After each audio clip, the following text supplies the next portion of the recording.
2, 1.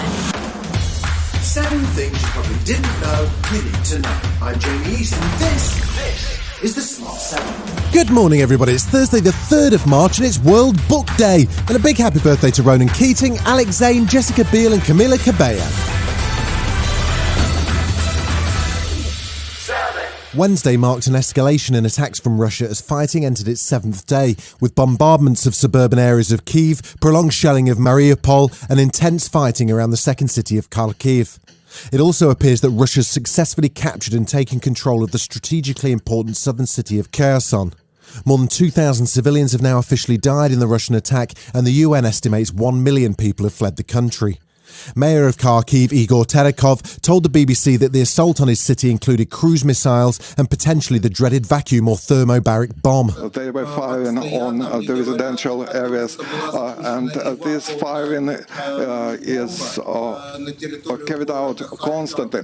Since the Second World War, there were no such destructions in Kharkiv. Ukrainian and Russian delegations are expected to meet on Thursday for further peace talks, but Russian shelling is continuing.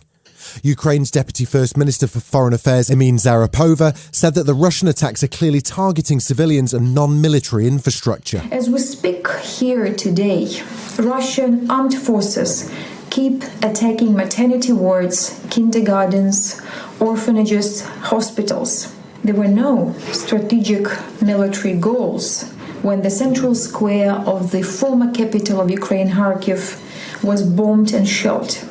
President of Ukraine, Volodymyr Zelensky, after these developments, said that Russia must be considered a terrorist state. The United Nations General Assembly convened an emergency session for the first time since 1982 to debate and vote on the Russian invasion of Ukraine. The vote on the motion to condemn the invasion and demand Russian withdrawal was passed overwhelmingly with 141 votes in favour, 35 abstentions and only 5 no votes. The result of the vote is as follows. The 5 no votes were Russia, Belarus, Syria, North Korea and Eritrea. China abstained. Ukrainian ambassador to the UN, Sergei Kalizia, says the International Court of Justice will hold a public hearing beginning on the 7th of March concerning allegations of genocide committed by Russia in Ukraine. It follows a criminal referral by 38 countries, including the UK and Ireland. And US ambassador to the UN, Linda Thomas-Greenfield, directly addressed Russian soldiers following the vote. To the Russian soldiers sent to the front lines, your leaders are lying to you. Do not commit war crimes. The United States is choosing to stand with the Ukrainian people. We are choosing to impose severe consequences on Russia. In the Commons, there was a rare occurrence as the visiting Ukrainian ambassador was given a standing ovation. I want to welcome to our gallery the Ukraine ambassador. There were no standing ovations for Boris, who was under pressure once again about Chelsea owner Roman Abramovich. Last week, the Prime Minister said that Abramovich is facing sanctions. He later corrected the record to say that he isn't. Well, why on earth isn't he? Mr. Speaker, it's not appropriate for me to comment on individual cases at this stage. Labour leader Sir Keir Starmer also suggested that if the UK really does want to stand with Ukraine, it's time to clean up the flow of Russian money through London. And now is the time to sanction every oligarch and crack open every shell company so we can prove Putin wrong. Yeah. Australia has been battered by floods over the last week as intense rainfall has led to evacuations and dramatic helicopter rescues. Now the focus is on New South Wales as Sydney residents have been warned 200 millimetres of rain is possible over the next 24 hours, with some evacuations ordered already and parents told to pick their kids up early from school. Sky News Australia reporter Gabriella Power says it could be pretty devastating. A very big concern for people who are out on the roads today. The main message that the SES want to get out is for people to stay off the roads and to monitor the situation quite closely and follow the latest advice and updates from the SES. Still to come on the Smart 7, big news from Chelsea, and Ryan Reynolds visits the One Show right after this. Welcome back.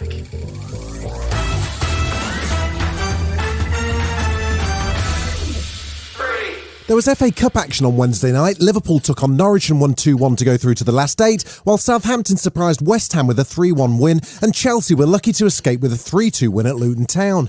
Thomas Tuchel spoke about the news that Roman Abramovich had announced he'll sell the club after pouring over £1.5 billion into it.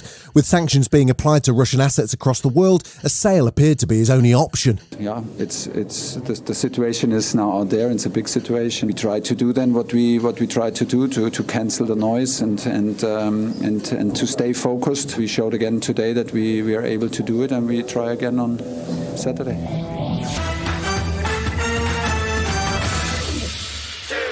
The One Show had a proper Hollywood A-list star on Wednesday, sadly only on Zoom, so presumably he didn't get a chance to go and see his club Wrexham play Kings Lynn Town on Tuesday night in the rain. He, of course, is Ryan Reynolds, and he was promoting his new movie, the snappily titled Adam Project. It sees Ryan time travel back to meet his 12-year-old self. So, what question do you think the research team on The One Show came up with for Ryan? Yeah, you got it. I always say this to my kids, which is, never waste a mistake. Meaning that, all your mistakes, all your highs and your lows, your successes and your failures, they all sort of are all roads that lead to here. And those are huge passive learning, right? Everything important I've ever learned has been on the back of mistakes and failures. So I probably wouldn't say a word to my younger self. I'd probably say, you're on your own, you little imbecile. If you've been wondering what Brad Pitt's been up to and missing a proper good old-fashioned 2-hour fight on a train movie from your cinema diet, boy do we have good news for you. The trailer just dropped for Brad's new movie Bullet Train, in which he plays retired killer Ladybug who gets pulled back into the life. The lethal action all takes place on a Japanese bullet train, and it hits cinemas this July. Talk to me. I am ready. You are getting the new and improved me. Because if you put peace out in the world, you get peace back. I think you might be forgetting what you do for a living.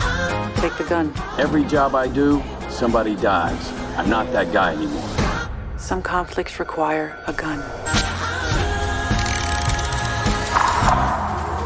Hey, this is nice. This has been The Smart 7. Wherever you're listening, do us a favour and hit the follow button. We'll be back tomorrow at 7 a.m. Have a great day.